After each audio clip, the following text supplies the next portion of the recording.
তো ঘরের কাজবাজ করে এখন বাইরে চলে এসেছি। দুটো গাছ নিয়ে এসেছিলাম, একটাই ফুল ফুটেছিল, আপনাদের তো দেখিয়েছিলাম। এই যে এটা দুদিন মতন ফুলটা বেশ বড় হয়েছিল, ফুটেছিল, সুন্দর লাগছিল। এখন এটা বন্ধ হয়ে এসছে। এই কড়িটা হয়তো কাল পরশু ফুটতে পারে। আর একটা যেটা ছিল কড়িটা দেখিয়েছিলাম না, ভেবেছিলাম হয়তো বেগুনি কালারের ফুল হবে। যার কাছ থেকে, যে দোকান থেকে এনেছি, দোকানের লোকটা মানে উনি মালিক আর কি, মানে ছিল না, পাশের একজনের থেকে দরদাম করে আর কি গাছটা কিনে নিয়ে এসেছি।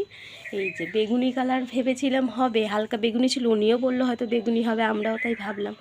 এখন দেখছি এটা পিঙ্ক কালারের ফুল হয়েছে, আর ভেতরটা লালচে একদম। খুব সুন্দর লাগছে, এটাও ভালো লাগছে, খারাপ লাগছে না। তো এই ফুলটা ফুটেছে বলে ভাবলাম একটু আপনাদেরকে শেয়ার করি। আর এইটা এখন এই বালতিতে বসাবো, সেটা আপনাদেরকে পরে শেয়ার করছি। আবার এই গাছটা বসাবো, এখনও বসানো হয়নি কিছুতে।